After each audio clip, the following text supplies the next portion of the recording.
boy, can you guys believe it? We're back at it again, and the sunlight in this studio right now is all over the place. It's all over the place.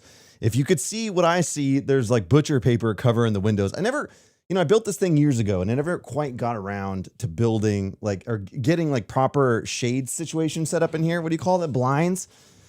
There was always the dream inside the Cali Radio Shack that I was going to have these blinds that would be automated so that like I could come in here and I could tell like some sort of smart device. I could say, hey, Siri, Alexa, whatever it would be. There's probably more now. And I could just get in here and I could say, look, go into studio mode. You know what I mean?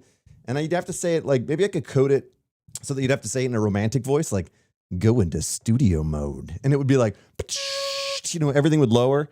I also have my headphones very loud. All right, there we go. And everything would like kind of lower and then the lights would turn on and like all that stuff. I think that would be sick. And it's very attainable. It's a very easy thing to do. I've never got around to it, have I? No, I certainly haven't. But that was always kind of the Colorado dream for the Cali Radio Shack, to have this automated setup that would just like, everything would dim and it would be like movie mode, right? Imagine doing that in your living room where you could just set it up, say like, all right, it's time to watch a movie, and it just kills all the lights. It gets everything set up the way you want it to. That's kind of the dream. That has nothing to do with mountain biking. It has nothing to do with all the adventures we've been on. But what it does have something to do with is just how much I've dropped the ball on my automated studio setup. But that's okay. Jumping in live. Thanks for spending your Friday night, at least part of your Friday night with me tonight. I just wanted to get in here and talk about all the travels and all the tales and all the trials and all the tribulations that have been happening. It's been crazy. We've been all over the place. I've been to 3 or 4 different mountain bike festivals since the last time we live streamed. So there's been a lot going on. We just got back from Bentonville Bikefest, the first ever attempt at going to Bentonville Bikefest, and we had a great time, so we'll talk about that tonight. And we'll talk about some highlights of Otter, Sedona, and all that stuff too. All kinds of everything. And then we got to talk about summer plans and whatever else. So there's been some fun stuff going on, but I wanted to jump in, say hi on this Friday night, and make sure you guys know I'm not too rusty when it comes to the live streaming game. And my buddy Unpro Kyle is in here, the legend himself. Unpro Kyle, if you guys don't know Kyle, he came with me to Bentonville. He's coming with me to Crested Butte. He's a mad genius, and he's talked me into getting into adventure motorcycling. So now we've got that too. Him and I have that together as well, like this. Like we're holding hands together while we ride. That's what we do. We got people in here from the Philippines. Casey, good to see you. From Canada, Willie Spence, good to see you. What part of Canada, buddy? I got to get back up to Canada this year, and there should very well be a Whistler trip coming up. There is going to be, I just don't know when yet. It's probably July, maybe August. Here's the thing. I know Crankworks is coming up, and from what I see, like Crankworks is rad, but it looks like a madhouse. And I feel like if I go to Whistler, I kind of want to ride instead of like spectate. So I don't know if like going to Crankworks is the best option for that because it's pure mayhem. But maybe I just stay I go there for the end of Crankworks and then stay afterwards and do all the riding. Then that may be like the play, but that lands us in like kind of mid-August range. So I got to figure all the details out because I do want to go up there. It does look like a good time, but I just don't know. I kind of want to go before and just get riding in, but I don't know if that's going to happen or not. You know what I mean? David Go, all the way from Orlando, Florida. Good to see you. Big ups from Orlando. How's the weather out there? Man, it got hot here real fast. It's 100 degrees out, 102 out today. So don't tell the wife. I may or may not have gotten sunburnt today. I went riding out at my local trails, the Darrington kind of trail, just an out and back, beautiful along the lake, because I knew if it's going to be that hot, you got to jump in the water. And I don't know if you guys do this, like go on a ride and jump in the water mid-ride, but that is something I 100% can get behind, and I do it frequently. So it's like basically midway through the ride, I'll just jump in the water, cool off. And in this case, I brought a fishing pole, and I just knowing that I wasn't going to catch anything. Like do you guys ever do something that you just know the result every time, but you still do it, right? Maybe that's us with like, there's got to be a mountain bike analogy there, but like every time I put a fishing pole, I put power bait, I throw it out in the water, nothing. It's like so frequently that I just expect nothing to happen. And that's maybe it's my mentality is like, I'm what do you call it? Like, I'm cultivating my own, what do you call it? You guys know what I'm talking about. Anyways, that could be the case. Brad says, I'll be in Whistler the second week of July. Nice. Yeah, like I'd like to get out there in July. That's kind of the thought, but like I'm just not sure yet. Again, if there's a Crankworks thing, I don't want to go out both times. So how do I do it? Like, I mean, it'd be nice to go out both times, but I don't know if I need to. My goal going there would be just to ride. I don't really, like I said, the spectating stuff is fun for like a day for me, but like, man, I can't imagine multi-days of spectating other people riding. I just want to ride. You know what I'm saying? Raw Life MTB says, love you, bro. I'm sub. Thanks for jumping in. Raw Life. Good to see you, buddy. Any huge crashes on clear for takeoff? No crashes, surprisingly enough. WT Human says, I love your vids. I followed for like 2 years. Thank you for jumping in this live stream. We don't always live stream, but when we do, it's better than anybody else. And I don't want to argue about nothing. Tell me anybody down in the comments below that is more entertaining than me on a live stream, and I'll give you $10. All right. I don't want to hear it. Okay. Don't actually do that. I don't have $10 to spare, but please. Paul the Punter's in here. He says it'll be trashed post Crankworks. I know that's my thought too. Like everything's just wrecked. Everything's, what do you call it? Breaking bump to doom. That's my thought, is like, maybe I go out in July. Maybe I just make a quick trip up there and just go have fun. You know what I'm saying? Akash says your collabs are awesome. Yeah. You know what? Some of the funniest videos we do are the collab videos, honestly. And it's nice because you can get together and kind of bounce ideas with each other.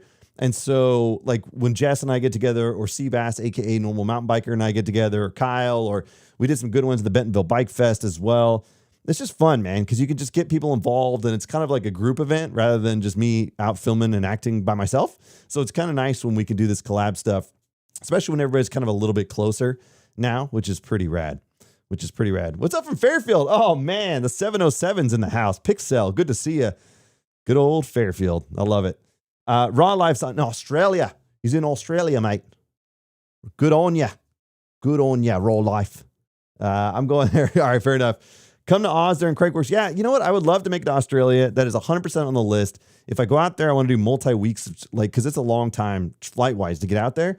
I'd want to spend some good time there, meaning maybe a Crankworks situation, but there's a bunch of people out there that I know that would want to get involved with riding. And then I could maybe do a New Zealand, like wrap in a New Zealand section of the trip. So I would think a month, but if I do that, I can't like leave the family for a month. So then I have to get them out there at some point. So it'd be like, maybe like a week of riding focused stuff in Australia, then a week of family focused stuff. And maybe the same thing would happen in New Zealand. And I'd have to figure out the logistics there, because they have like things to do. And like now I can do whatever I want, because it's kind of cool. Somewhat. You know what I'm saying? You guys know what I'm talking about. Have you ever skateboarded, says Saddle Savants MTB? No. The extent of my skateboarding knowledge, unlike MTB Allen, who's very good at it, and Tony the Outsider and all these guys. I remember once I was out front of my dad's house, and I don't know why I was thinking about this the other day, actually. It's funny you bring this up. I was out front of my dad's house when I was a kid, and I had a skateboard. And the videos that I saw, like, they would always just kick the skateboard up and catch it and, like, be badass, you know? So I went to go do that, and I forgot to catch it. So it just kind of smacked me right in the face.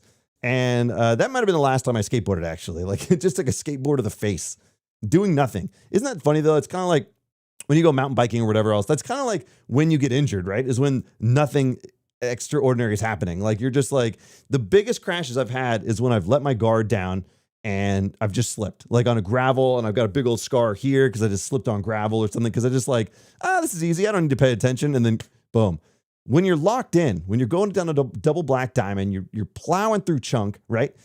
The likelihood of you crashing may statistically be less because you're really locked in, right? You're focused in, you're driving forward down the trail, right? But when you're not paying attention, that's where catastrophe strikes. And that's what I've found. I don't know if anybody else has noticed that as well, but maybe that's just me. And I also don't jump a lot because I feel like that's where all the injuries happen, are on the jumps. So maybe that saved me from massive injuries as well. I don't know. One of these days, maybe this year, I'll really focus on that. Dimitri says, would you be more entertaining if you did a wheelie? You know what? I know how to do a wheelie now, and Kyle in the chat will attest to my mediocre wheeling ability. You guys are going to hate me. You guys are going to be mad, all right? But I made a video, and I haven't put it out yet. I've been slacking on the edit because I need to finish this Tucson edit, which I'm almost done with, but I've been so traveling all over the place, I haven't finished either of them. But I got a video that I filmed, I did it, and the whole premise was I learned to wheelie in 5 days. And the story behind this, because the video's not out, I'll tell you guys because you're in here. The story is I was going to do learn to wheelie. I learned to wheelie in a week. I was like going to be so that would give me 7 days, right? So the video premise was going to be I learned to wheelie in a week or 7 days, however you want to put it. But there was a lot going on. Like there was family stuff and everything, and I kind of slacked off and I didn't get it going. And then I had like 5 days. So so now the video is I learned to wheelie in 5 days. So I was spending like 3 to 4 hours plus a day just wrecking my body. Like all my shoulders up through here, everything was just beat. But every inch of me had to get it done. And it was actually a really fun shoot. And I've got the video in the queue. I've got it's a big video. It was like a lot, 5 straight days of nonstop action. It was to the point where like I would go pick up the kid. I would be practicing. I'd go pick up the kids from school, bring them back, hand them a camera and be like, just film some of this. And I would just spend another hour and a half in the parking lot, just zip, zip, zip, zip, back and forth, back and forth. And I did it. The goal was 100 feet. And I was able to like surpass that. So the video is almost done. I got to get that out. I think it was it's really funny. I got Kyle involved at the end to like give me some motivation. I got Eric Porter on the line and he gave me some tips. Like, I think it's a really cool video that I haven't put out. So stupid classic, getting caught up in the edits. That's how it goes. It's just sitting there mostly. It's in a rough cut stage and I got to finish it. I got to go slacking off, but that's me. Here you go. That's how we do it. Hi from Samish. So wait, how do you pronounce that? Is that Sammamish, Washington? I probably butchered that, Mark. Sorry, buddy. From Toronto, Canada. Thanks for jumping in here, buddy. Good to see you. Come to Red Hill one of these days. Willie says, real talk. Have you ever had to deal with a traumatic straddle injury? What's a straddle injury, Willie? Are we talking OnlyFans stuff? Or are we talking like normal? What are we talking about? The segment, Marcus here, the legend himself. Good to see you, buddy. Make sure you reach out to Marty if you go to New Zealand. Yeah, 100%. I got to circle up with Octo Dad. Absolutely. Mark, when are you coming up to ride Downeyville, buddy? We might be doing a Father's Day trip out to Downeyville, Father's Day weekend. That's maybe too soon, but that's great, right? As we just ditched the families for Father's Day. Can we do that? I'm gonna see who's down. I think Jess the Maker has never ridden Downeyville. I got to get her out there, and that may be the time. That might be the free weekend. The snow should be melted mostly, so we may be doing a Downeyville weekend, and I may see who's down to roll. All right, here we go. Found a Harpies. Good to see you. I like seeing all these like usernames that I haven't seen in a while because I haven't live streamed. So it's like, for me, it's harder to interact directly with people on YouTube. Like on Instagram, you guys can shoot me a message and I respond and all this stuff. On YouTube, it's a little trickier. This is kind of like the live streams of the game, the name of the game. You know what I mean? Duckhead is in you. Wait a minute. There he is. Good to see you. I thought your name was Jumpin' Joe. No, it's Tech Joe. All right, hold on. Let's see. Oh my God. I just bought my son a secondhand Trek hardtail on Marketplace. I did weeks of research and stumbled upon your videos. You're a spirit animal. I love it. Yes. And it's funny because like one of the conversations I had with somebody recently was like, somebody talked about like, oh, I helped them get into mountain biking. I'm like, no, I didn't. I'm just a funny guy, right? Like guys like Brian BKXC who go on rides and stuff. Those inspire you to ride. Like, I don't feel like my videos inspire anybody to ride, but they inspired you to laugh, you know, and like, and it's relatable and all that stuff. So as you're going through the experience, I think, like I did one where it's like buying your first mountain bike in 10 years or something. And those are all experiences I had where I just like, don't know what anything does. People relate to that because as you go to buy your bike, you're like, I don't know what any of this is. You know what I mean? Hunter, of course I can see the chat. I'm answering the chat nonstop. I don't even need to wave at the camera. You know what I'm saying? Ignacio says, I'm looking forward to hitting up the trails here in Northern California tomorrow and Sunday. What are you going to ride, Ignacio? Let me know if you need any tips. Jedson says, I am in Auburn. Raincoat Rascal says, love the sketches of your videos. Also, you remind me of Jason Lee. Yeah, my name is Earl. So I used to really get that very early on once the mustache was in play. And then also Ted Lasso, because that was very topical. So Jason Lee and Ted Lasso were the two front runners from me as a lookalike. You know what I'm saying? All right, stand by. We're catching up on chat. I know. That's all right. Try not to spam the chat, but it's fine. We're here. I got moderators somewhere, and if not, whatever. We're just hanging out. There's not going to be that many people in here. Like, if I consistently live stream more often, we'd probably have a big, but like when I do it once every month or something, or 2 months, it's you know what I'm saying? So that's fine. We're hanging out. All right, so let's talk about, I'm going to answer all the chat stuff, and I got to tell you some stories about all the trips that we've been doing, because it's been crazy. Let's see. Willie says, falling on your frame or seat hard enough to hurt your pelvic floor and or pelvis. No, luckily not. I've been fairly fortunate. I'm not a timid rider, but I'm a cautious rider. So if I don't know what it's coming up or whatever, I'll tend to ride slower. So I don't even mind taking the back of the pack, like, or following somebody in. You know what I'm saying? I'm happy to be a cautious, timid rider on a first run of a trail. That being said, if I have somebody in front that I know their riding skill, like Brian BKXC is a good example. When we did our Spain trip, when he was in front and he was handling it, I knew that I could just rip behind him because he was kind of like scouting the path and he was familiar with some of the trails. So that's kind of the funnest, when you can really let loose and you have somebody in front of you that you know their riding ability, so you know where you are comparable to them, and you know that they know the trails pretty well, or at least they have a sense of it. So that's when you can really let loose, because you know that like you guys are similar riding style, so you could just fall back at maximum speed. Those are the funnest rides, right? when you're up front, you don't know the trail and everything. I'm definitely a lot more cautious, whatever. But I think it really depends on who you're riding with. And maybe you guys would agree. Raw Life says your vids 100% inspired me to ride. That's so sick, dude. Yeah, it's, again, like I'm just caught up in the hijinks. I just love having fun, man. And I'm stoked that people put up with it. If I'm honest with you, I talk about this all the time. It's like most of the stuff is my sense of humor. I'm not necessarily making these videos because I think they're going to do well. I make them because I like to make them. And I think of a funny idea and I flesh it out. And and the fact that people tolerate it and enjoy it, I'm very fortunate. You guys could easily just be like, this is stupid and just like never interact with it. And just like, but it's because of you guys that I'm around. So yeah, it's been cool, man. I'm stoked on it. If I miss anything in chat, you guys can let me know because there's all kinds of stories to talk about too. But what's the point of a live stream if you don't hang out with people in the chat? You know what I'm saying? David Go says, bro, your video explaining parts cost to the wifey, classic. Yeah. You know what? That must be my number one like commented video. When people come up to me and say hi, they're like, that video with your wife, man. So that's like definitely one of the more popular. I don't think it's the most viewed. Like I've got some that are 20 million plus views. Like, but people don't mention that one for some reason. Like people mention the wife one, which has less views than some of my other videos. So I don't know how or why, but it's definitely transcended time and space. Time and space. Flying 90 says, totally feel the Ted Lasso vibes. Good energy, Colorado. Yeah. You know what? The trick with Ted Lasso and so I had to get the Ted Lasso costume. Obviously, maybe you guys saw the Halloween stuff I did where I dressed up as Ted Lasso. I worked on my Ted Lasso impersonation.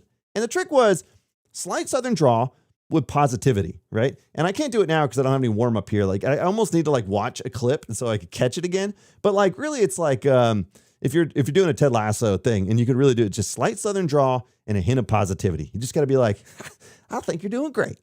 You know what I'm saying? Like you look real good on that bike today. That's is kind of slight. Does that make sense? All right. It's close enough. All right. It's better than you could do. I don't know if that's true. Anybody in here can do a really good Ted Lasso. All right. Judson says, dude, I need to ride with you sometime soon, bro. I'm on the Placer MTB team. No way. Sick, man. Yeah. I got to organize more group rides out here. You know what my problem is? And, I've never slighted anybody. It's not like I don't like people say, hey, let's go ride or whatever. It's because I'm very disorganized. All right. So it's not anybody else's fault. It's because oftentimes I'll be like, it's the morning, I finish an edit, I put out a video and I'm like, all right, I'm gonna go ride somewhere. Like, it's not like I'm planning rides a week or two in advance. So oftentimes it's like when I see people out there, it's not malice, you guys know that. But I'd love to organize some actual group rides. I remember MTB NorCal, they used to do mandatory Mondays, which I think was a great idea. Maybe you just count on every Monday, we're going to go ride somewhere or something. I'm not sure I personally can commit to that, but if I could get somebody to host it and let people know when I'm coming, just have it as a community, it's so sick, man. Just having a dedicated day just to go ride. And in the summer, when it's still light out at, 9 o'clock at night, you can really, even if people have to work, they can get over there. We can do a quick 2-hour loop or something and go hang out. I definitely got to get that on the schedule. I'll be traveling a bunch, but it's going to settle down, hopefully. You know what I'm saying?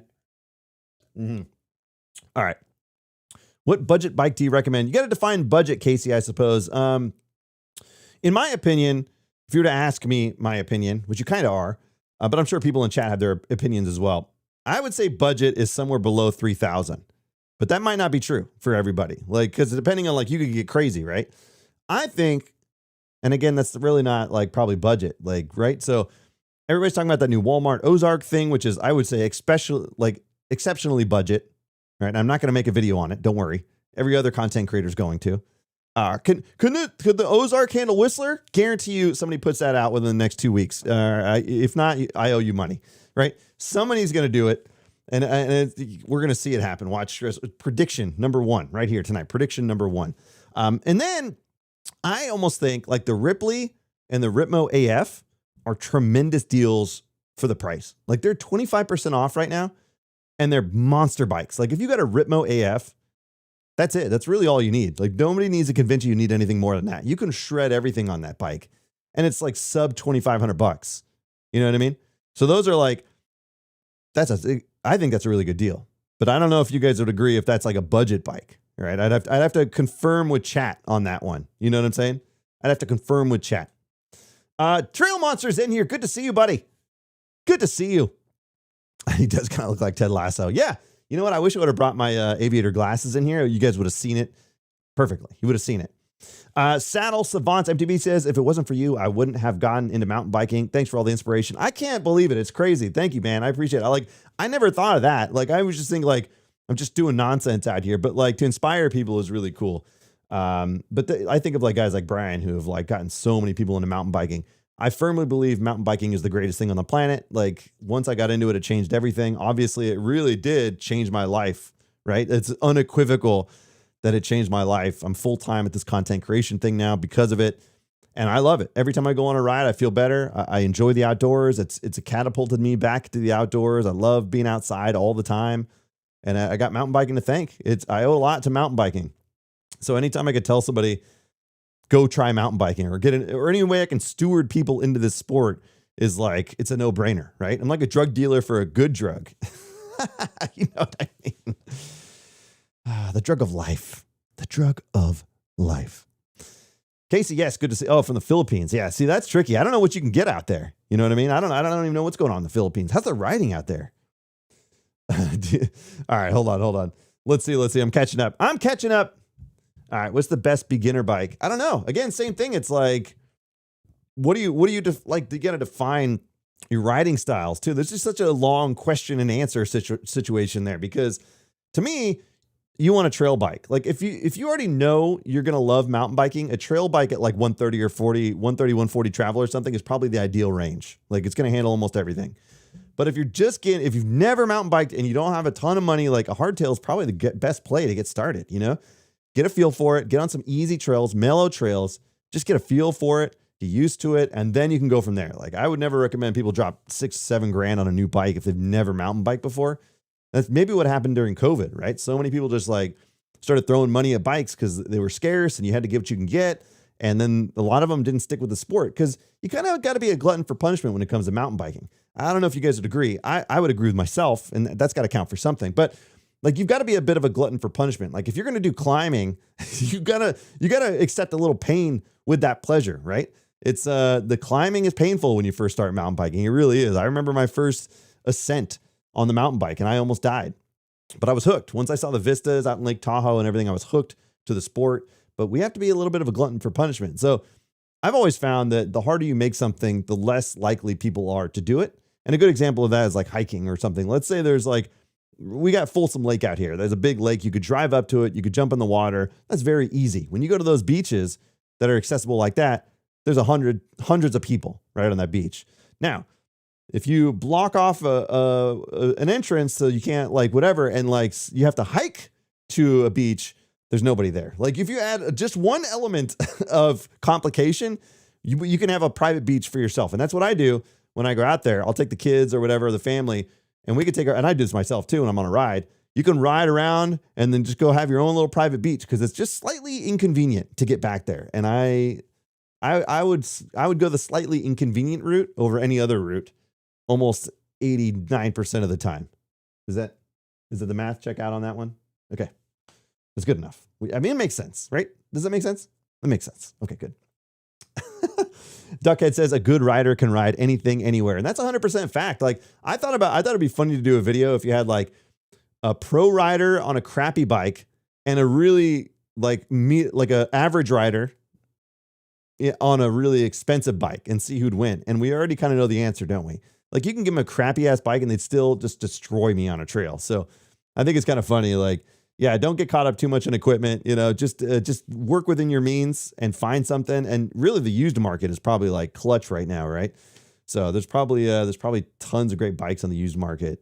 I always am hesitant to buy used because I don't know what the person did to the bike ahead of time or whatever it is. But now that I know a little bit more about bike maintenance, I'd probably know what to look for, right? But when I first got into it, I didn't know what I was looking for. I don't even know if the bike worked when I got it. It ended up working out great, but I could have totally got scammed because I didn't know any better. I didn't even know it didn't come with pedals. We've talked about that in the past, There it is. Ignacio, what is he saying? You're going to go ride Napa this weekend. What are you going to ride? Napa? Out in Crockett? Wait, Napa, are you going to ride Skyline? Skyline's fun, man. We went out to Skyline recently with my buddy Jay and Kyle, and we had a great time. Captain Peter says, you're the reason I'm building my first full suspension bike from scratch. Oh, sick. What are you building? What frame did you get? Now I got to know. Captain, you can't leave me on the hook like that, Captain. Captain. Who's are you a seaman? The captain. All right, we're back on track. We're back on track. If I screwed anything up, let me know. If I missed anything in chat, I haven't even told stories yet. We're already like 30 minutes in. I haven't told any stories yet. We're just talking. We're hanging out. We're talking to chat. That's what we do. That's what we do during live streams. You know what I mean? Welcome in to the Colorado Kid live streams. We just talk, we hang out, and nobody does it better. All right, nobody does it better. One of these days, I'm going to get some guests lined up. I got a ton of people I could just have come jump in here, like normal mountain biker, Jess the Maker. I know everybody. I'm just I don't know. I like hanging out solo and just rambling. But, you know, like if you start bringing guests in, I think that turns into a podcast situation. I think what I'd like to do is I want to build a set somewhere where I can actually work on bikes and stuff while we do live streams too. The problem is getting all this equipment set up in the garage is a little tricky. So I want to build like a set back here, and I could run some cables out, and I could build like a little thing. But we'll get there. One of these days, we'll get there. But yeah, if you guys want guests, if you want me to bring in guests, I'll do that. I'll do that too. It's easy. You know, it's easy. Here's another thing I want to do, guys. All right, let's break it down. Since we're sitting here together tonight, let me tell you what else I want to do that I probably won't do. No, we're going to do this for sure. All right, let me tell you some stories. All right, so chat, if you miss something you say, don't worry. I'm going to get to you. I'm going to scroll up and I'll get it. All right, don't worry. But we just got back from the Bentonville Bikefest. All right. Now, I found out that Matt Jones, one of the greatest riders on the planet, is making a video game. I don't know if you guys know this. It's called Mavic. And he's got it so you can wish list it on Steam. So if you don't know what that is, if you game on PC like I do, you have access to a lot of video game marketplaces. All right. On console, he doesn't have it lined up for console just yet. But they're going to go into basically an alpha beta test stage in July where you can start playing the game and kind of giving it a run through. And I can't wait for that. I've already wishlisted the game. I want to get a hold of it. And then what I'd like to do is get Seabass over here, the old normal mountain biker, and we want to play the game like real time, like live stream, and just hang out and play the game and just like it's a mountain bike game. It's a mountain bike game made by Matt Jones and his crew, right? Then you're never going to believe this. You're never going to believe this. All right, so sit down. If you're not sitting, don't stay. Don't stand. Sit down. When we were at Bentonville Bikefest, I got to hang out with the one and only Matt Jones, like a lot, like way more than you'd expect. Like, first of all, I don't know if he actually knew who I was. Kyle was joking and said that he saw him at the bar and he said, "Hey, go up to my friend and tell him, you know, you like the Colorado Kid stuff." I don't know if he actually knew who I was. I just assumed that he did. The bottom line is we hung out with Matt Jones. And not only did I hang out with Matt Jones, we kind of cut a rug together on the dance floor at one of the after parties. So when I say that Matt Jones and I hung out, it was like a frequent occurrence that we would keep running into each other and saying, "What's up?" So look, basically that means I'm on good terms with Matt Jones, and it's called Mavic. The game is. So what I want to do, bring this all back, all right? Bring it all back around. What I want to do is I want to stream the game. I want to get Seabass, normal mountain biker over here. I want to get my game set up running so we can live stream video games, the mountain bike, downhill, like mountain bike video game, Mavic, that Matt Jones is making. Then I want to get Matt Jones to jump in the live stream with us. And I think it's completely attainable now. Like, I didn't have any rapport with him beforehand. I just assumed he'd say yes.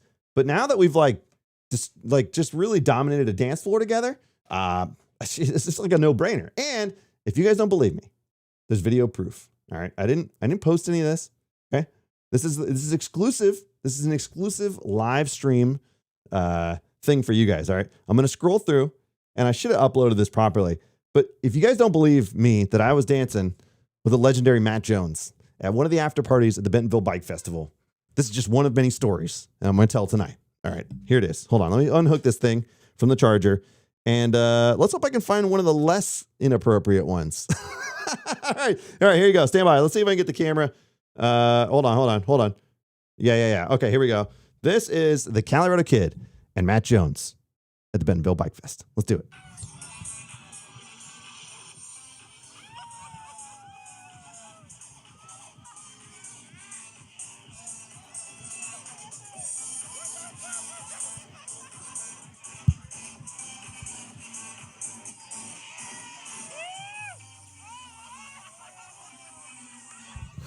Yeah, you guys didn't believe me.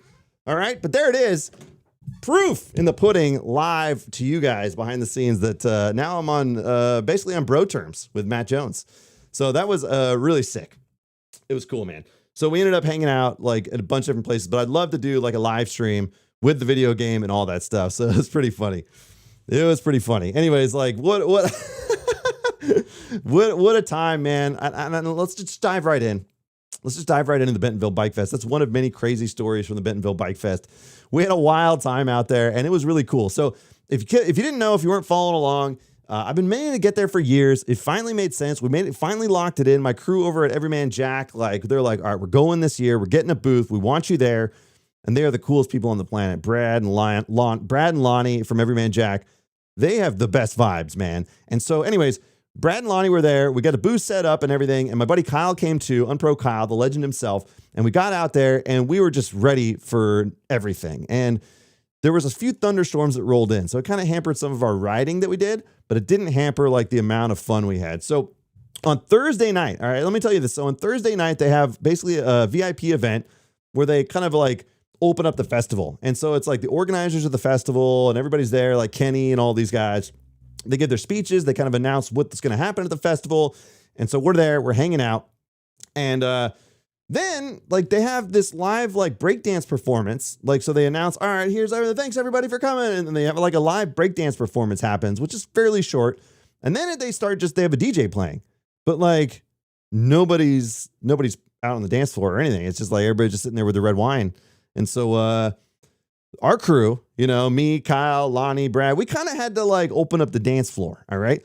And so this is funny because we're kind of like hanging out on the dance floor at this VIP event with like all these exclusive people like mayors and all this stuff. And then over the corner of my eye, I see Gas, the CEO of Crank Brothers, come out with his daughter. So we warmed up the dance floor. He got out there with his daughter. It was super cool to see. And then out of the other corner of my eye, I see one of the heirs to the Walton throne coming on out to the dance floor. And for the life of me, I don't remember his name, but he is one of the primary trail builders and the primary people pushing the mountain bike stuff out there. One of the Waltons from the Walmart, right? So he got on the dance floor and he was partying for a second there. Now here's where it all went wrong. All right. Here's where it all went wrong. So we're out there on the dance floor. Okay. Gas is over there. CEO of Crank Brothers, really one of the nicest guys on the planet. If you've never met him, he's really cool. Then on the right is one of the Waltons, and he's out there kind of just hanging out. We're doing our thing. And so it was great. It was great. We kind of warmed up the dance floor. We set the tone for the weekend. We just let everybody know what was about to happen and who they were about to hang out with. And so then we were kind of getting ready to leave. And I saw the Walton heir, one of the Walmart heirs, like he again, huge. It was really cool because he was talking about how like 20 years ago, he started building these trail systems. And now to see where it's come from, where he started, it was really cool. This is stuff I didn't know. Really inspirational stuff. And so after the dance floor stuff, we're like, all right, we're going to go. We got to go do this next thing and we got to go. So anyways, we go to leave and I see the Walton. Why do I call him the Walton? Anybody knows the name of it? It sounds stupid. Anyways, I see him as we're exiting the party. And I'm like, this is my chance to really make an impression. We already saw me on the dance floor. He knows I know how to move, right? So now I'm going to really make an impression here. I see him and he's talking to a couple of people and I interrupt. I interrupt with a classic high five. Classic high five. Easy. Everybody knows the rules to a high five. It's simple. You just high five and you move on. Unfortunately, I don't know what happened. Some wires got crossed and he goes up for the high five, right? I'm going up for the high five. And for some reason, I did one of these. We just do a high five, right? And I did one of these and I kind of cupped his hand a little bit. And I don't know why I did that. Like, it was kind of like, cool. It was going to turn into like how sometimes you do one of these or something. We weren't quite level enough to make it happen. So I kind of gave a little squeeze and I just could tell it all went downhill from there. Like basically I could have sworn he tried to get me banned from the town after that. I was like, I don't know what happened. All right. I made a faux pas, if you will, but maybe he'll remember me because of that. It's like the guy who was on the dance floor and then he gave me a five slapper. I don't know. It's a terrible mistake on my part, but that's what happened to one of the heirs to the Walmart throne. And I was perfect. All I had to do was leave. All I had to do was just slap and go. And instead I gave a little squeeze. I don't know. Has anybody given a little squeeze on a high five or something and just made it awkward? Anybody? Bueller. Anyways, that was the start of the Bentonville Bikefest and it was really cool. And it was really fun because I got a chance to meet a lot of people out there that I didn't know. And so this is the first time riding on, like, mostly I've stuck into the West Coast for my riding stuff. So it's cool to see what they had out there. I really like, again, we didn't get to explore everything, but I really like the feel of like Kohler, for example. I'd never been out there. And when you ride in, it's just families. It's like anybody's riding. They have like a little cafe you can go to. really cool vibes of all skill levels kind of thing. It was really, really fascinating. Then, by the way, on Friday morning, they invited me also to this VIP thing. They're working on a lift access park out in Bentonville, which I didn't really know what was going on. They sent a couple emails, and then we're doing this thing where we're inviting these pro athletes and stuff. And I was like, oh, perfect. That's where I belong. So I go, Kyle, we got to go over there Friday morning. 100% want to hang out. And so we go over to this exclusive VIP thing with all the pro riders, and they weren't kidding. Like, it was like a collection of really high-end, high-class, really exceptional riders. And then there was me and Kyle. We're just standing over there. And they give us a tour of the park. It's still under construction, so it's not live yet. It's not open yet. But they give us a tour of the park. And so, like, Matt Jones is there and a bunch of other, like, pro riders. And we're walking around, and we're like, yeah, this looks decent. Yeah, this is good. And one of the first things they show us is this massive, massive drop, like far bigger than Drop the Hammer. It's kind of going to be the new showpiece in town, the new wild one. And so, of course, they go like, hey, Matt Jones says he'll do it.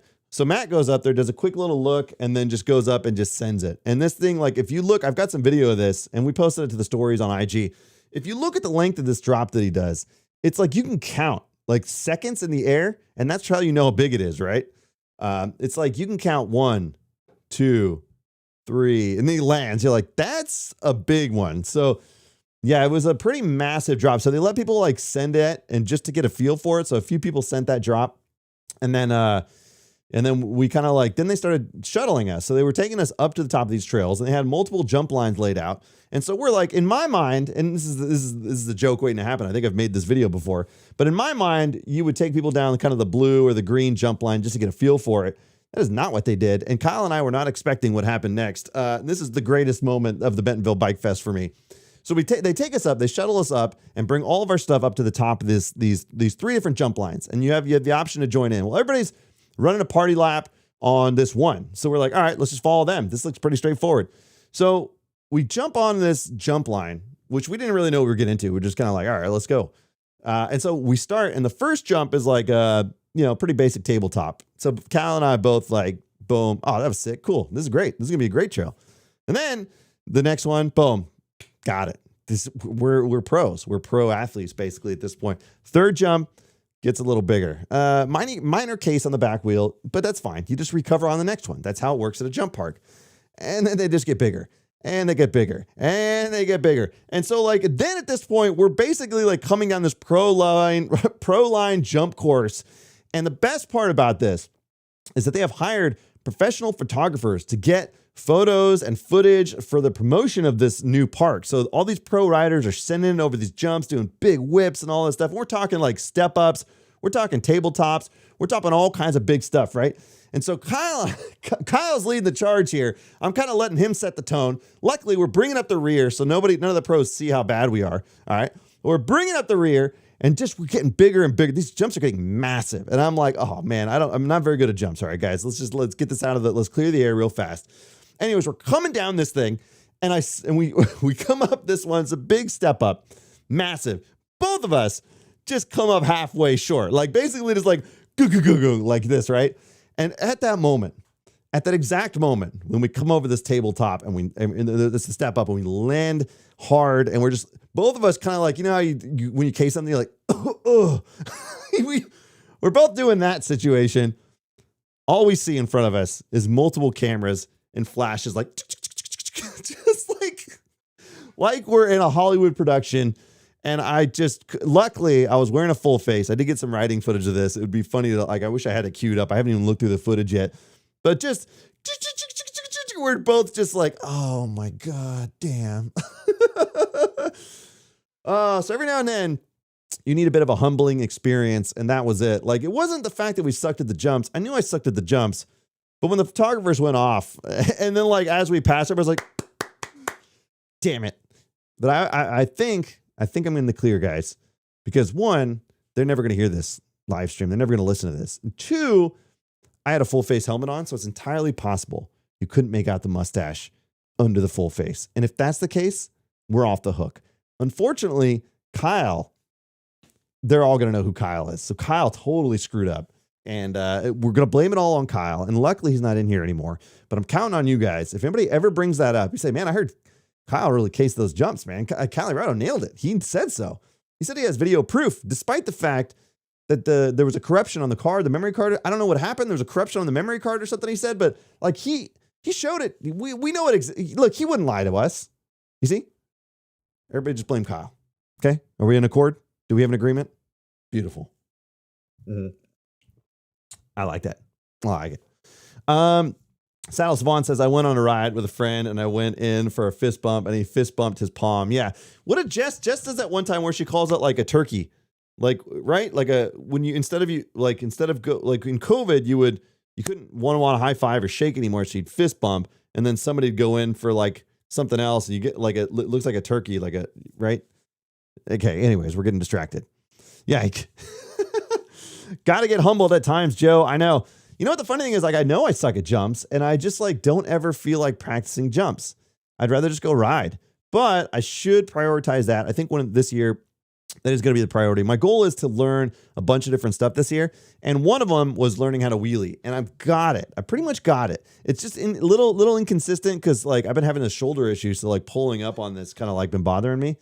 But I think I'm good. Like, I think like if you get me in the right situation, I'm a pretty decent wheelier now. So that's like, I've kind of knocked off the like understanding of it and practical application of it. Now it's like repetition. I just need to go out and like practice a lot more so I could just do it indefinitely. But I could definitely get a couple 100 feet or something. So like, that's like pretty good. So we're kind of like on the tail end of like not mastering the wheelie, but like understanding it. And so then the next skill would probably be jumps. I think like I got to spend some time and dedicate to it, but I kind of want to get a dirt jumper or something to do that. Like I feel like on the 29er, it just feels bulky at the bike park. So that would be nice to just get a dirt jumper or something to go play around at like Auburn Bike Park and practice. And then have like a coach, like get Christian Pepper involved and have him come hang out with me and teach me some of the basics and everything. And I think I can get there. I don't know that I need to like do anything super, super gnarly, but like if I could just like handle some basic stuff, then you could ride any trail. Like right now, the lack of jump ability like hinders me from riding certain trails. You know, I don't even need to be clearing like 40-foot gap jumps or anything, but like as long as I have a basic understanding and I feel comfortable enough, then it opens up almost everything. Like right now, the tech stuff, I'm not scared of most tech, like rock roll stuff. I'm not scared of that. Like, but that's the weakness is jumps. So if there's a trail that has some jumps built into it, usually there's ride arounds if they're massive. So it's like, I just got to shore up all the weaknesses, I think. And so that's kind of the goal this year, I think. That's kind of the goal. Mr. Man 26 says, usually my awkward high fives are caused by the other person not wanting to reciprocate. That's perfect. That's even better though. You just leave them thinking like, did I screw up or did he screw up? You know, you just got to plant the seed right in their head. You know what I mean? I messed up on first impressions before. Yeah, 100%. Oh, man. Was that Tom Walton? Love Bentonville. It might have been Tom Walton then. Like, because he's the guy who was trail building. So he was there. And anyways, yeah, I might have totally screwed up the whole Walton relationship for the future. But like, we're on the map. We're on the map. We showed everybody how it's done on the dance floor. We showed them how to party. We were there for it all. We went to the YT party. The YT party had Paul Wall and Big Privilege performed. And unfortunately, we didn't get there in time to see it. But I got to meet Big Privilege out there. He's a super chill dude, man. It was super cool. Not as many content creators out there this year as like some previous festivals. Like I was just dominating. It was so cool hanging out with everybody. We did a couple clinics out there. Like, so we could talk a little bit about that too, which was fun. But like Heather Muniv, and apparently it's some people pronounce it differently, but Heather was out there. Evan's MTB Saga lives out there, so I got to see him for a little bit. Anyways, there were definitely some people out there, but and Christian Pepper was there as well. But it was fun. Side note, I did get a chance to host some clinics out there, and that was the first time I've ever done that. So one of the clinics we did was like a beginner's guide to mountain biking. It was actually a pretty cool little class. Like it was like just kind of like going over stuff I wish I knew when I first got into it, and we had a good little crew. And it was fun. It was definitely like me teaching people stuff was like crazy. Who would have thought that we'd get to that point at some point here? But then the fun one, the especially fun one was the content creator clinic. It was something like I thought would be fun to do. And I wasn't sure like how it would go or when we were originally in the planning phases, I was like, well, what if we did a content creator clinic, where I kind of highlight the process and some of the things I've learned. And then people can ask questions along the way. And it was a 2-hour session. It went by fast. So I don't know if you guys saw this, but I got people out there. We all kind of like, we were originally going to go to a trailhead, but a couple people showed up without bikes. I'm like, that's fine. Let's improvise. That's exactly how this works. So we found a little open field where we were able to film close to the festival and go down there. And then Kyle and I, the night before, were talking about, I already had a concept for a video I wanted to shoot. And Kyle and I started brainstorming, as we often do. We're like, all right, you know what would be funny if, like, and he's like, wait. Let's hold off. Let's do this tomorrow. And I was like, brilliant. Because, like, to understand the content creation process, I think it's fun to, like, be part of the brainstorm process. And so we got them all down there, and I told them, here's the concept for the video. It's like all the things that kind of go wrong in a group ride or whatever, like, we're going to squeeze that into a 30-second bit. And they're like, okay. So I was like, all right, here's what is some things that happen when you're getting ready for a group ride? So we just start brainstorming with everybody in the class, and, like, we get ideas like, oh, boom, all right, make a note of that, make a note of that. And so they're part of the brainstorming process. I'm like, all right, let's shoot it. So we get the camera out, we start kind of getting all the angles and kind of showing all that stuff, and we shot everything. And then we go to sit up on the hillside in the shade and, like, do some rough cut editing and stuff to kind of understand that. And I realized we missed a shot, so we had to do a pickup shot. So we did, oh, everybody go back down there and get in the group. And then we do the shot that we need, and we go back up and put it in the timeline. It was like, cool. So we got everybody involved with that. And then, like, along the way, I'm just like, ask me any questions you guys want. Like, whether it's like the sponsor side or whether it's, the back end side of, like, creating and whatever. So it was like an open forum for while we're doing stuff. People could be, like, throwing questions my way. Like, what if this happens? What if you do this? How do you do that? Like, I thought it was really good. I think it turned out really well. And the video hit, luckily, because it kind of shows that I kind of know what I'm doing. It would have been funny if the video flopped, but I got them all involved in the video. They're all in it. And it did, like, it's over 200,000 views on YouTube already. It's over 250,000 views, maybe 300,000 views on IG. So the video did really well. People had fun. It was a great little session. And we got, like, people could ask questions. It was really fun. It's the first time I've done a content creator clinic. And I think I'd do it again. I'm just not sure, like, how much demand there is. And, like, a lot of, like, not everybody, like, for example, in here, I'm assuming a lot of you guys aren't necessarily local to where I'm at. So it'd probably have to be a festival thing where you'd be like, there'd be a reason to go there, right? Like, so, like, if you're somewhere in the US or whatever, and you're going to go to the Sedona or the Bentonville Bikefest, like, that would be, you go there, you go do all your riding and stuff, and then there's a clinic there. Like, unless you're local in my area, you're not going to travel from really far to come to this clinic thing. So I think it's fun to do in person. I think it's better that way. I always like doing things in person, but if that's something you guys would want to do, keep an eye out, because I would definitely, like, now that I've done it, I think I would do it again. Like, it was really cool. And it's a good chance, like, if people really want to get in the content creation game, like, I'm there. I'm happy to share the knowledge I have. You just got to ask. You know what I'm saying? You know what I'm saying? Mm-hmm. All right. I'm catching up on chat. Jinxed says, Colorado, I love you. Thank you for inspiring great riders. Yes, Jinxed, I like your style. Thanks for jumping in. Flattery will get you everywhere with me. Sploosh is in here, says, oh, buddy, if you aren't scared of tech, you got to come to the East Coast Tech. I've seen it all, Sploosh. I've seen it all. All right. I'm basically a professional tech rider at this point. All right. If it's more gnarly than Spain, I'll be impressed. I don't believe it's Sploosh, but I'm coming. I do want to do an East Coast tour. I'm promising an East Coast tour. I will get there. Oh, yes, I will get there. Mr. Mann says it's smart of the Waltons to donate to building trails. It builds a lot of goodwill. Yeah, it's 100%. And, like, he's a mountain biker, so he started building trails and then it just went from there. So it's really cool to hear that story. And I love that they really support the infrastructure, and they're just building more and more and more. And it's all interconnected. Like, from where we stayed, we rode right to the trailheads at Kohler. It was like, so you could just ride right to the festival. It was like, that is such a vibe. Such a vibe. I dig it. Tim Miller's in here. Good to see you, buddy. He says, hey, y'all, what's your destination trail for this summer? Where's everybody riding this summer, huh? Is anybody doing a destination trip? Like, I'm a big proponent of destination trips. And really, like, any trip we plan now tends to hover around mountain bike trails, right? So, and the benefit of that is, and I was telling somebody, the benefit of that is it tends to be a very beautiful place if there are good mountain bike trails there. So as a result of mountain biking and picking places that have trails, whether it's a family trip or whatever else, you might not ride every day, but you can get a ride in every other, a couple rides in, maybe one. The bottom line is the place is probably going to be pretty stunning. And I like that. I think I've already hit this year. All right. I've already done the Sedona Mountain Bike Fest. We did the Sedona, Otter. We did Bentonville, and Jess and I had that Tucson trip. So we've had a bunch of stuff happen.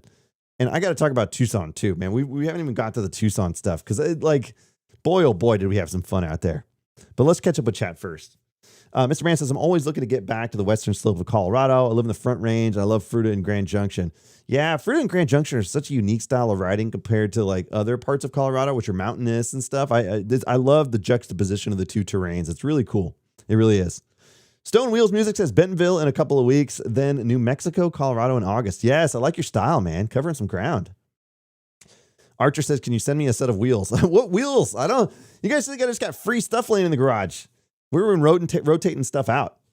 Side note, did you guys see, this is kind of cool. I don't know if you guys know this or not, but we did this kind of on Instagram. So Sean over at M+1 Bikes, I work with M+1 Bikes, they're the best. I love those guys. They're based out of Louisville. If you guys ever need a deal on a bike, you're looking for a Pivot or an Ibis or a Yeti or something, like message me on IG or shoot me an email or something. If I can hook you up somehow with like a $300 gift card or something, or if I can help you get a discount, I'm not saying I can, but I can always ask Sean. And like right now we're working on something, which was pretty cool. So I've got the Ritmo in the stable. That's the primary drive. That's a primary bike for the year. And we put it up to vote on Instagram. We kind of did I wanted to do a custom build and open it up as like a Colorado custom and have it on the website and stuff. So it was really fun to get the community involved. And we put it up on the story post, and every day I'd have everybody vote on the parts. So we did a cockpit setup, we did brakes, we did wheel sets, we did, what else? We did drivetrain, and we did one other thing. Anyways, and the dropper post. So we had 5 different things people voted on. Each day was a new thing, and it was cool seeing thousands and thousands and thousands of people vote on this. It was kind of fun to just get everybody involved and have them pick their favorite parts. So we'd give 3 options every day in the story post. And so the build is complete. We figured it out. So the custom Colorado Ritmo is a thing. I've got it in the garage right now. I got to finish putting it together. I got to clean it all up and get it ready to rock. And I'm going to take some pictures and post a video about it, but it's pretty cool. So there's actually going to be an option on the M+1 site. It's like a Colorado custom. And I didn't know, I was talking to Sean, and let me see here. I'm scrolling up because he's, wait a minute. Oh, he sent me an email. Oh, now I got to find the email. Logistics, guys. This is the logistics of business. Hold on. Stand by. I'm going to get this for you because this is kind of cool. Anyways, he sent me this, and I can never find anything when I need to find anything. Oh, okay, here we go. So yeah, it's a Ritmo V3, and I like the green, but I guess you could pick colors. Factory Fox suspension, 1-up bars and dropper post. So the stem is like a bronze stem to go along with the green. Hayes Dominion A4 brakes, 1 out. They won out over, man, I'd have to go back and look at the screenshots. The voting, the Hayes Dominions won. So there's Hayes Dominions, I9 stem. Then there's Carbon Reynolds black label wheels with the I9 Hydra hubs, which is sick because I can't tell you how much I've missed. I didn't know I missed it so much. Basically, instant engagement hubs. I am such a huge fan of almost instant engagement hubs. I can't wait to go rip on that thing, man. That's something that I asked. So my buddy Brian, BKXC, years ago, I was like, what is that thing when you pedal and it takes a little while to engage? He's like, oh, that's your engagement. And the hubs have to do with that. I'm like, okay. So I remember I ordered a set of Onyx wheel sets from Trailhead Cyclery out near Santa Cruz, and they built them up, and I'd drive all the way back down to grab them, come back up. It was almost it's crazy. What a stupid guy I was. It was almost $2,000. It was $1,800. It was crazy expensive. I don't know why I did this, but it was instant engagement and silent hubs. And then instant engagement is hard to come back from. It's so nice that as soon as you pedal, it's right there for you. If you've never experienced that, boy, oh boy, is it sexy, And then, WTB saddle, 1 out. And then the dropper, so the 1-up is the dropper. And then there's a few options that you could do. And we could also do a Ripley price, I think. But he's saying, and I didn't know this because he's the numbers guy, right?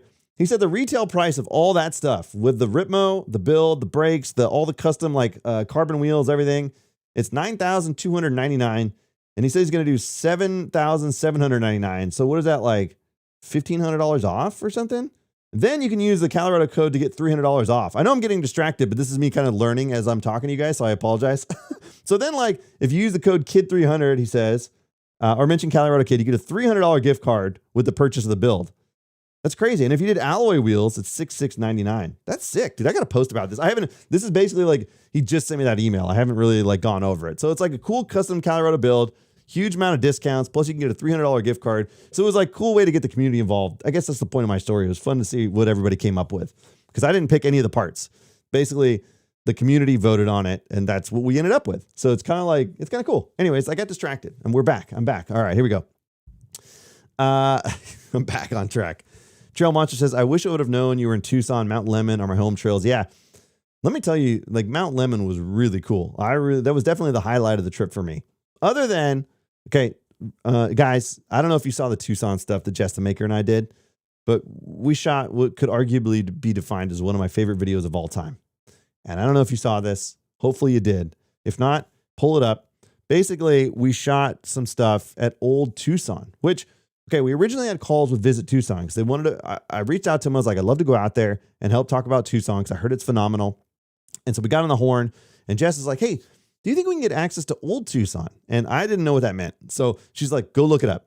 So I look it up, and Old Tucson is like a Wild West town. Like it's a legit old Wild West town, which they've turned into a theme park. Not kind of like a theme park, but it's also like a lot of movies have been shot there. Over like 500 movies have been shot, or at least partially in that location because there's the old buildings and everything. It was super sick. Anyways, they're like, yeah, we'll give you access. So we didn't really know what that meant, but we knew we were going to go there during the trip. So we kind of brainstormed a couple ideas, and we came in there with a couple basic ideas of what we wanted to shoot. And so we're like, all right, we're good to go. We just didn't know what we were going to get access to or who we were going to talk to or all this stuff. So when we show up, they're like, hey, just go in through the employee entrance. And right out of the gate, we're just talking.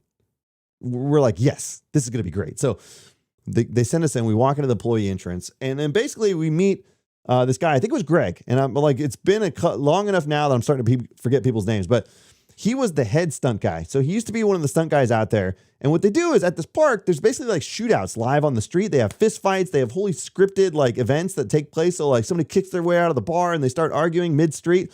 So if you're a spectator, if you're a tourist and you're here, you can see this happen on the street, right? It's sick. So anyways, he was like one of the head stunt guys. He's now kind of like oversees them. And he was phenomenal. Such a nice guy. Anyways, he walks up to us. He's like, look, come with me. We got to get you to wardrobe. And I was like, wait a minute. Again, we didn't know we were getting into. We didn't know we would have access to. They're like, we got to get you to wardrobe. So they bring us back, and then we just bring us into this room full of costumes, like full of like full on like cowboy, cowgirl gear. It was one of the finest moments in my content creation career to walk into that room. And it was just something I didn't expect. And Jess and I both were just like, this might be the greatest day we've had so far as content creators. Like it was insane. So they're like, go walk around, pick out what you think would work together, and then like try it on or whatever.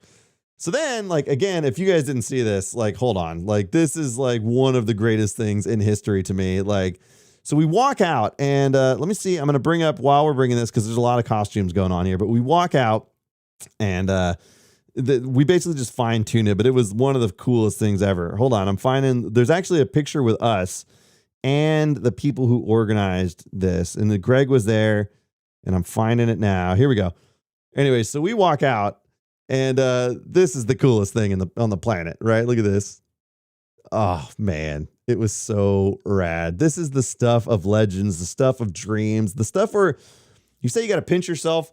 That's exactly when we had to do it. It was crazy. So they basically like, all right, here you go. And we're going to turn you loose on the park. So we had our bikes, and we had like, look at this. And again, if you haven't seen this, like you got to go watch it. Pure is, and I think I made this word up. It's pure preposterosity. It was ridiculous that they gave us this access. So we're out in Old Tucson, and we shot one of the funnest videos ever. The mountain bike, the track standoff. And it was so fun because they have stunt people out, and they're like stunt actors that are walking through the park. And they were like, if you see any of them and you need them for a skit, just grab them and see if they have time. So we grab some of the guys, and we get like one of the greatest shots of all time. There's this old gnarly looking dude, like he's a young dude, but he looks like kind of scraggly, and he's like the main villain of the park, right? And he's like, we get him to say this line. He's like, it's an old fashioned track standoff. And it was like, we can't stop laughing. We're filming this thing. It was the greatest moment. And then there's tourists walking through. So if you look at this video, as we're running through it, like you can see like there's people walking around like in taking pictures. But then there was moments when we were filming this thing where originally I wanted to get like, an old Wild West standoff. I wanted to get like a tumbleweed to roll through between the two of us, but we couldn't find a tumbleweed anywhere out in the middle of the desert. Who would have thought? So we were able to, like, this worked even better. There was an old horse and buggy cart that was going through the park, and I think it would be like people could take rides on it or something. So it was running through, like, it was running through in the background. So occasionally we'd have the camera lined up, and I'm like, Jess, the wagon's coming. You better nail this take now. Go, go, go, go, go. So we're like, it was great. Created a little pressure on us because like as we wanted that wagon in the background. And if you look in the video, you can see the wagon like rolling through in the background. It was the greatest thing. So it was like such a fun shoot out at Old Tucson. And hopefully you guys saw that video, but it was like, again, it was very ridiculous, but it was one of the funnest shoots we ever did. And God, Tucson was such a blast. The riding was really cool. If you've never ridden in the desert, I would 100% make Tucson a destination. It is just everything you'd expect from desert terrain. The big saguaros or whatever, the big cactus everywhere. There's just like, what a different environment. And I know us mountain bikers, we always talk about going up to the mountains and all that stuff. But if you're going to see terrain, like if you've never seen desert terrain, Tucson has it in spades, man. And then if you go up to Mount Lemmon, there's some massive descents and they're good. Like we got to ride Bugs or whatever. And it was just a lot of chunk, a lot of scenery. You could see the whole valley from the top. It was really like a lot of variety and more than I thought, more than I expected. It was a great trip. It was really fun, man. I really liked it a lot.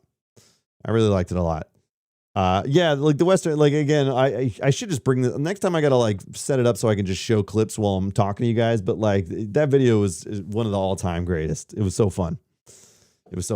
All right, stand by.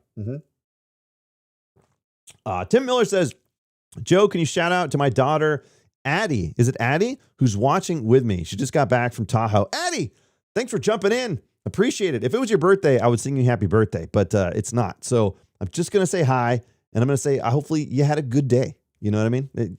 Good on you, Addie. Good on you. Hopefully when you're in math class, they don't ask you to subtract D because it's Addie.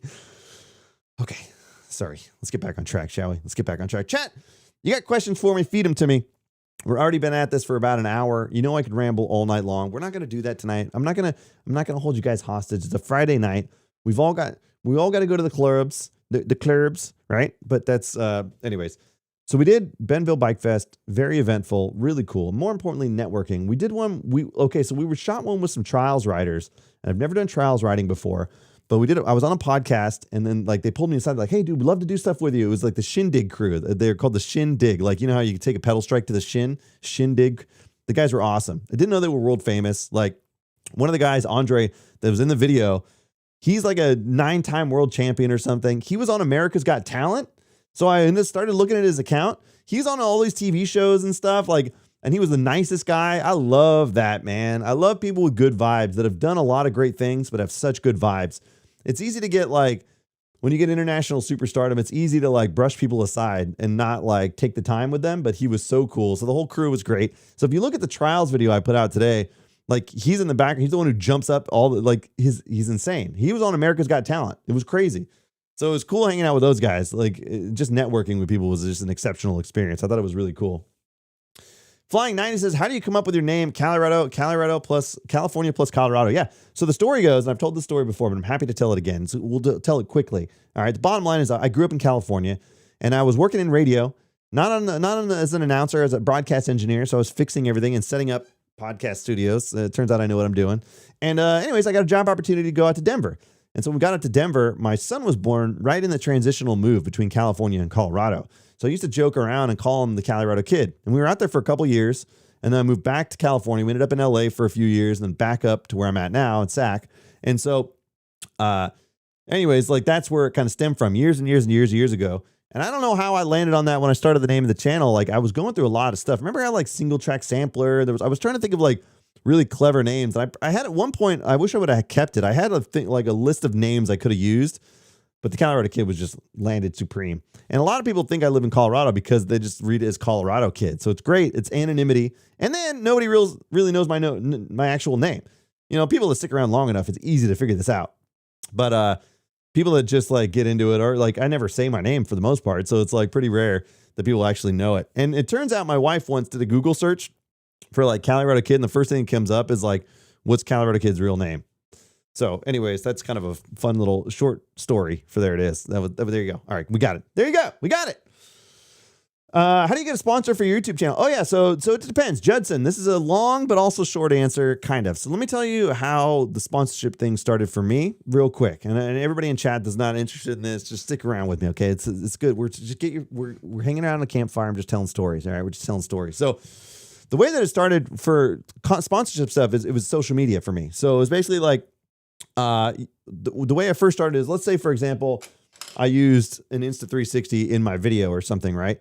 I would tag that company And as you start to develop a big enough following, you can get on their radar a little better. All right. So, but I didn't have a big following at the time. I would tag like chamois butter or something like that in a video, and they'd see it, and that would help me develop rapport with the marketing people that were running the social medias and stuff. So maybe if you tag them in it, and they might say, "Oh, nice, cool, like thanks," and then you've got a little rapport going. That's where like the basic level started. Then eventually, like I had a good pep talk from my buddy Destin Klein when I was up in Portland. And he was like, look, these companies have marketing budgets. Don't be afraid to ask for a little bit of it. So I just got over the fear of asking one time. And I remember I was driving back from Portland, and I messaged one of the companies, might have been chamois butter or something. I was like, hey, I had a funny idea. Like I pitched the idea. The idea was like, hey, I've got this funny idea. Here's what it is. If you guys got any budget or whatever, and you want to like shoot it, like I can collab or whatever, it'd be great. And they're like, oh yeah, sure, let's do it. And I was like, oh, it was just that easy. There you go. So it turns out when I initially started, I would pitch companies the idea. I would like reach out and be like, dude, I had this funny idea. Like I've got the product or whatever. Like, what if we did this? And like, if you got any budget or whatever, no pressure either way, but like, I think it'd be funny to do this together. And like, so I started getting good reception on that. And I also proved myself in the space. Like I put a lot of work and thought into the ads that I was doing. So it was easy to like prove to people that I wasn't just screwing around and throwing their money away. So that was like the initial thing, was just like pitching people, hey, I got this cool idea. Like, what are your thoughts? And it was always like a no pressure either way, like whatever, but like, that'd be funny. And you know, they can always say no, but you didn't say it aggressively. You didn't say it like, so that worked out well for me. When it comes to the YouTube stuff, I don't do as many long form stuff. So it's hard for me to like work a lot of like minute reads or ad reads into that stuff. But there are companies occasionally will ask me to do that. And so these days it's agencies that reach out to me, and they'll kind of approach me and say, hey, what's the cost on this? But that's kind of like, if you're starting somewhere, the social media side is easier to like tag companies and like get a rapport built. And like, you know, you don't have to ask for anything right out of the gate, but you could just be like, hey, love the stuff you guys make, man. That's all I wanted to say. And they appreciate that. Like I luckily I've been really fortunate to work with brands that I legitimately use all the time. I've been fortunate in that because I don't have to like say yes to some weird Temu company thing that like I've never used and try to tell you guys it's great. Everything I've ever tried to advertise, I use, and I like it, and I use it, and I use. I used too many uses there. But no, I mean, like, I've been so fortunate, like, whether it's, you know, like Honey Stinger or Everyman Jack or all these companies, like, all of them are stuff that I actually use, and I've been fortunate in that regard. I haven't had to take any, like, supplemental money or, like, you know, penis enlargement pills, like, you know what I mean? Anybody need those in chat, by the way? I can get you a good discount. Okay. All right. We're back on track. If you ever get a chance to ride in Oregon, it's amazing. I know B&B bad. What is that? Being bad. Oh, I see. I gotcha. That is actually something I may do. I want to do a road trip up to Oregon. It wouldn't take me that long to get up there. And I definitely want to hit Bend and some other places. So I would definitely love to do an Oregon trip real soon. That may be in July if my kids are doing some camps and stuff. It might be something I can get up there real fast and just spend a couple days and just hang out. That may be a good opportunity. I've got a little wiggle room and timing here. And that's like a place that I know has got some great riding and I could get to relatively quickly. So that's a possibility. Have you ever been to Beacon Hill in Spokane? No, but I think I've heard of it, Max. Again, like maybe that's like, I'd love to do a road trip back up to Whistler. And if I do the road trip up to Whistler, that's Oregon, Washington, all that stuff too, right? There's a possibility. Ryan Bernard says, dude, love the content, brand new to the hobby, looking at getting my first bike. Which do I get? How much do you want to spend, Ryan? That's the biggest question of the day. Like, for example, I was talking earlier about it, and like, I think like the Ripmo AF is one of the greatest deals in mountain biking history. It's like, you know, it's not a carbon frame. You don't need it. It's got full suspension, a decent amount of travel. I think it's like $2,500 right now on M+1's website. If you looking to get one, let me know. Like sometimes I can get special deals through M+1. Like if I can help you guys, I will. Like I'm not trying to be salesy about it, but like if I can get you a $300 gift card on some bike or something, like wouldn't, you know, I'll get it for you. I can't, no guarantees, but there you go. Mm-hmm. Yep. Trail Monster says they should have got you while you were cheap. Yeah, not anymore. They blew it. I had conversations with companies back in the day, like, and I was kind of egotistical, even to this day, I still am, right? But I was kind of egotistical when I first started this thing, and I was like, look, guys, I did talk to some major companies, and I was like, look, here, I think you guys are kind of missing an opportunity to like get me while I'm cheap, like, and you know, like that seems like such a dick thing to say, but I kind of knew I was onto something based on the engagement rates and how much people were digging it and stuff. I was like, look, you guys can get me cheap right now, and like we could do some great stuff together. Like, and they were just like, we don't really have the marketing budget. I was like, okay. So that's how it went. That's how it went. Here we are. We've made it. I almost moved to Bend, says Duckhead. Yeah, I've heard. And they've got, what's the brewery that's out there? I don't know. I'm spaced on it right now. Deschutes. Deschutes is out in Bend, Oregon. It'd be sick to do like a group ride, and then everybody could meet up at Deschutes or something and grab beers afterwards. I think that would be awesome. James says, hey, Colorado, can you rate my bike? It's a Nishiki Colorado Sport 27.5 inch. It sounds like you can send it, James. I actually don't know what that is, but it sounds like you know what you're doing, and that's all that matters. I've always said this. I'm a big proponent of this. Doesn't matter what bike you have. Doesn't matter how expensive or how cheap it is. Doesn't matter what it is. Dude, if you're out there ripping and having a great time, then you're in good shape. You know what I'm saying? Like, it doesn't matter what you have. Go out there and have a blast. I will never bike shame someone. I will never e-bike shame someone. I don't care how people enjoy their time. Like, I don't know why there's still a lot of people that hate e-bikes, and I'm not one of them. As long as you're out having a blast, go have a blast. You know what I mean? Like, it's such a good sport, man. There's so many ways to enjoy a bike, and you got to love it. If you just like want to get a dirt jumper and go jump all the time, like you're having a blast, awesome, right? Like, just go have fun, man. I'm having such a good time adventuring all the time. I can't complain about nothing. All right. Bend has amazing riding, and so does Medford. I live on the coast and ride in Newport, Oregon. So many good trails. Yes. Not to mention, I don't know if you guys know this. I got an adventure motorcycle recently. I don't have a lot of moto background, but I got it in my head about 6 months ago that I started doing a lot of research on it. And that's how you do. You dive into this new topic and you start learning about it, and you start learning about like the BDR routes, which are backcountry discovery routes, because I've always thought like doing a bike packing trip would be really fun. But it turns out you could just get a motorcycle and do basically the same thing and not have to pedal a ton. And I was like, maybe that's kind of fun. So if you guys didn't see, I got a Yamaha Tenere 700. I haven't posted a lot about it, kind of some story posts here and there. But I think if I was to do it, I might do a separate channel for that, like moto adventure stuff, because I don't want to flood the mountain bike channel. I don't think everybody that, watches mountain bike content or bike content in general is going to get into the moto thing. So it's like that may be a separate channel. And I'll let you guys know if I form that, because there's probably a lot of content that I could make around that too, which would be really fun. So we'll see how that works out. Duckhead said, yes, the white Belgian beer from Deschutes has a bike chain on the label. Yeah, they're sick, dude. And we did. I don't know if you guys saw that. I actually worked with Deschutes Brewery on a video. It was, they were promoting Dry January, and they were great to work with because they were like, we want to promote this non-alcoholic beer. So they sent me a bunch of the non-alcoholic beer, and I tried it all, and I was like, dude, this is phenomenal. Like, it's so cool now that we have options for people, and it actually tastes good. Like, it's legitimately good. Like, remember back in the day when we were younger, all we had was access to O'Doul's, and it tasted like pee, So to have actual, like, now non-alcoholic beer options like Athletic Brewing and Deschutes, and they're really getting in this game. I think it's so cool, man. Again, provide people options, and it was great. So when I pitched them, I was like, wouldn't it be funny if we did this old Chris Farley skit? And it was an old SNL skit that I remember, like, it was a coffee thing. And like, I sent them the video. I'm like, this is the inspiration. They're like, go for it. And so they let me off the rails with it. And it turned out great. One of the highest performing videos on their page of all time. So stoked on how it turned out. I had a great time shooting that one. So yeah, they were really cool, man. Really cool. Pilot Kaz says, I just got a SRAM. Wait, do I pronounce it right? SRAM, full wireless and auto shifting. What do you think, Pilot? How you liking it so far? Huh? You digging it? It feels like the future, doesn't it? A little bit. Just wait until don't forget to charge your battery. All right. Don't forget to charge your battery. Follow the Grave L1 says Midwest has cool trails. Have you been up there? I don't know that I have. So Bentonville was like the most middest, westest I've been, I think. Colorado. I've been Colorado, and then like going out to Bentonville was the furthest that direction towards the East Coast that I've been. So it really depends. There's definitely an East Coast tour in the works at some point. There's a lot of stuff I got to discover out there. So there's definitely a lot of things to explore for me when it comes to trails, but all it takes is time and money. So it's like kind of the fun too, because now I could pitch like tourism boards and be like, hey, like I'd love to get out there.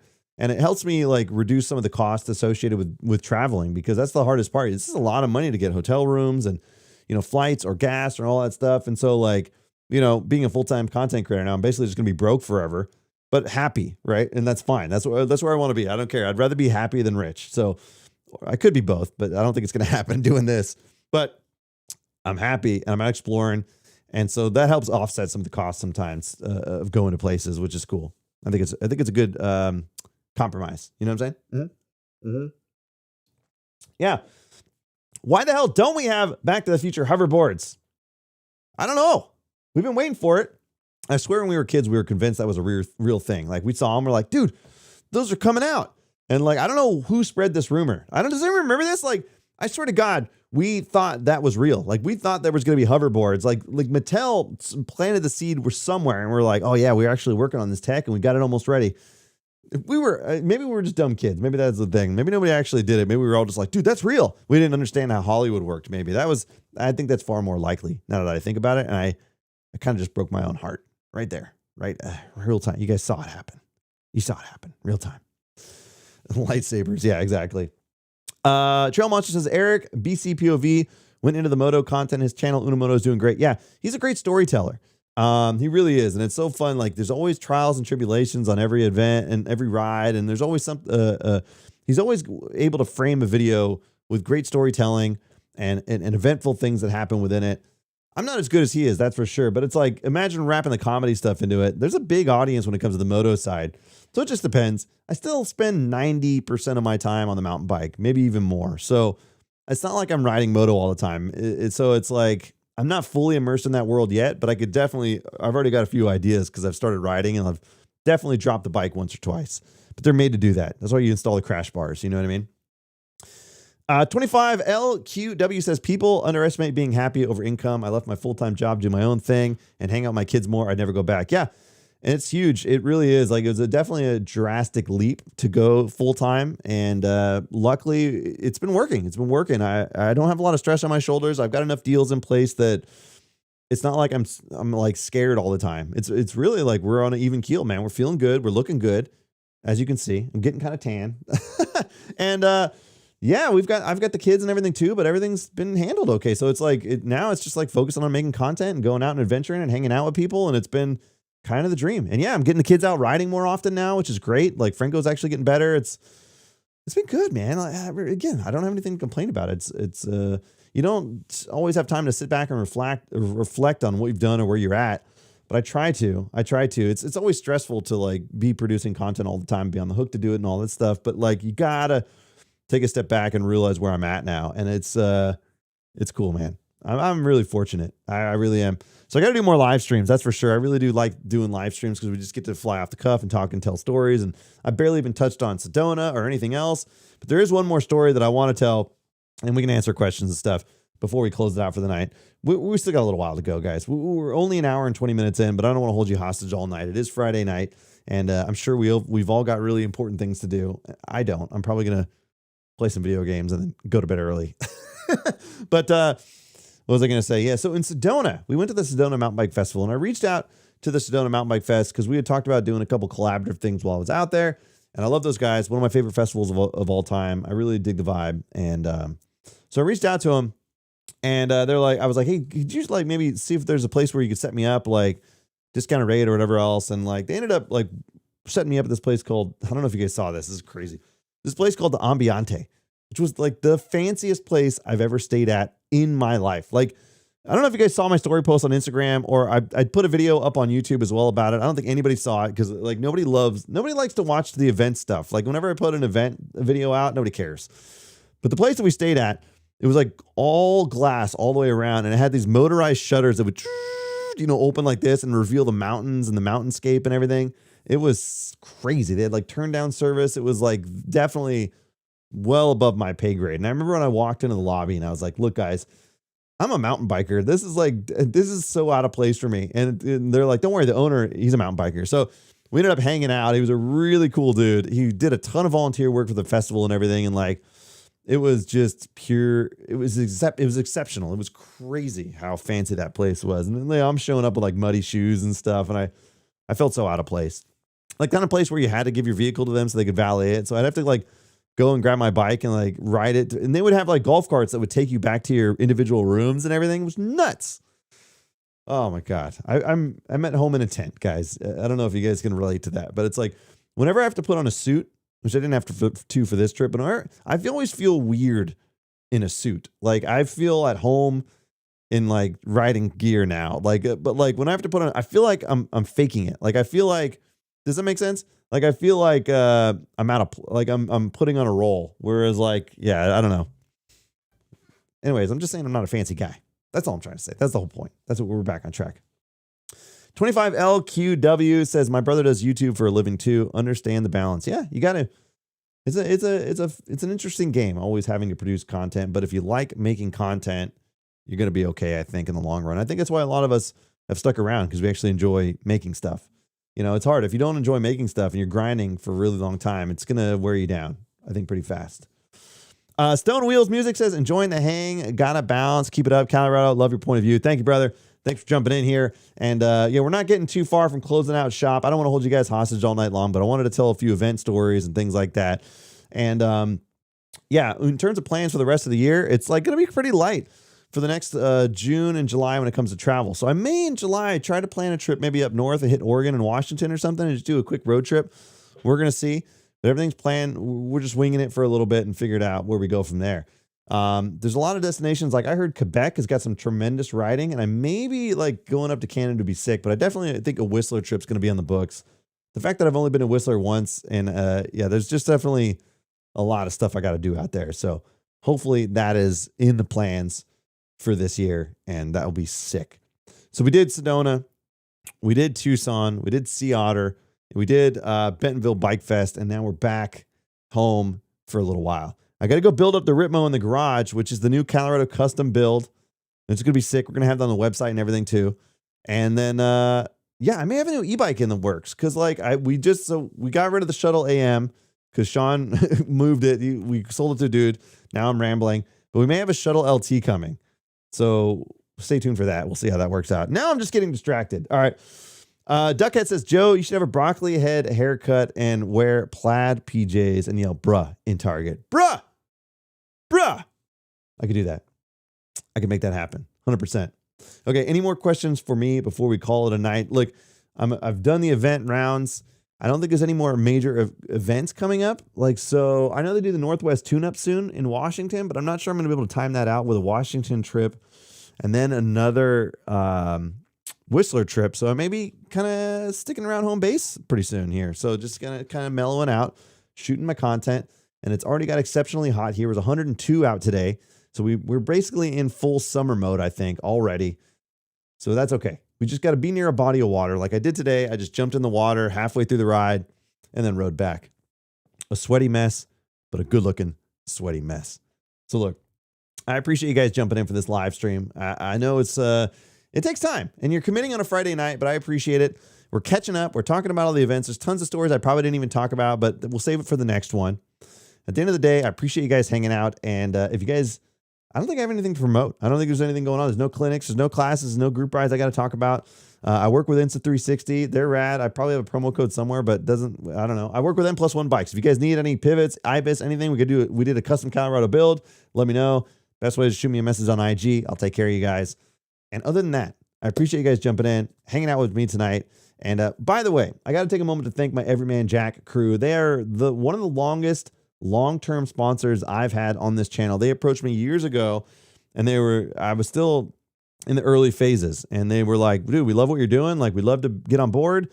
And they've been with me for 2.5 years now. And we just got back from Bentonville. They finally got out to a festival. I was like, you guys got to come out to a mountain bike festival with me and see how crazy it is for me and like be a part of that. And it was so rad to have them out there. We set up the booth and everything, and just people were coming by and saying hi and taking pictures and everything. It was just such a rad experience to like show them like, yeah, not only is the mountain bike community super rad, right? But like, you know, we got them out on rides and everything. They all ride mountain bikes and everything too. It was like a great chance to just have this like bonding experience. And I've already known Brad and Lonnie for a long time, but it was like really fun to hang out that whole week. And Kyle was there. It was a great trip. So if you're ever in the store and you see Everyman Jack product, pick it up. They're great. They're outdoor focused, and they supported me, man, which is crazy. Who would have thought?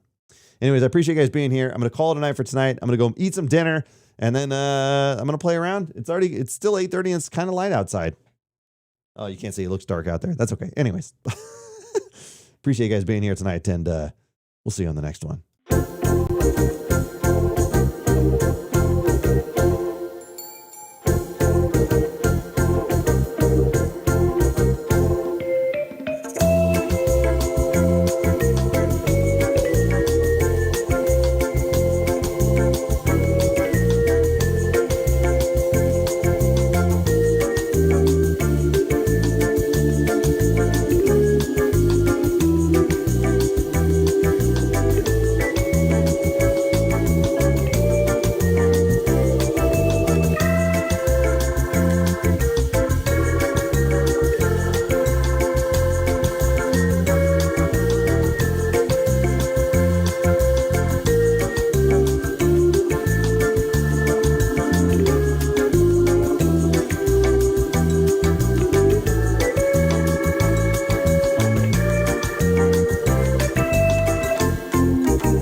That outro is still just as ridiculous as it was when I first made it. I wish I could make updates to that, but I don't even know if I have the original file that like I made for that thing. So I don't think it's ever going to happen. Oh, side note, I don't know what you guys' take is on the whole Revel thing, but like it looks like Adam bought the company back. Revel's back in action. And unbeknownst to me, Normal Mountain Biker, aka Seabass, was talking to them behind the scenes the whole time. And now he's got a bunch of Revel bikes. He's got the e-bike and two of their new bikes. And so my buddy, Normal Mountain Biker, Seabass, is riding a Revel. And one of the things I noticed, and this is cracking me up, I was like, Seabass, they've already shared more of your content than they ever did when I had the Rascal and I was riding it for like a year. I was like, what's going on here? I got a little pissed off, all right? Got a little pissed off. But Adam's the greatest dude. I'm so stoked that he bought the company back. It's interesting to see where the industry stuff is going. I don't know. It's a wild ride. I'm kind of on the outside. Like, you know, I'm kind of in the industry now, but I'm kind of on the outside because I do things a little differently, right? And so does Jess. And so we're kind of like, we're not pro riders, and but we're in the industry to a certain extent, and we're very influential. Like the video I made, the collab video I made for the content creator clinic that I collabed with Bentonville Bikefest might be their highest performing reel on their social media page ever. I didn't scroll all the way through to find it, but it's like, you know, not a pro athlete, this knucklehead. So, I mean, like, there's something there. Anyways, like, it's a good time to be here. And I'm just really glad to bring some hijinks to the industry and some comedy to the industry and some lightheartedness to the industry. And I'm not stopping here. I'm going to meet everybody in the industry and I'm going to tell them, hey, I'm the Colorado Kid. And they're going to go, who? And they're going to kick me out. But the bottom line is they'll know who I am. All right. I appreciate you guys. Hell of a Friday. And time to go eat some yum yums. We'll see you guys later. This time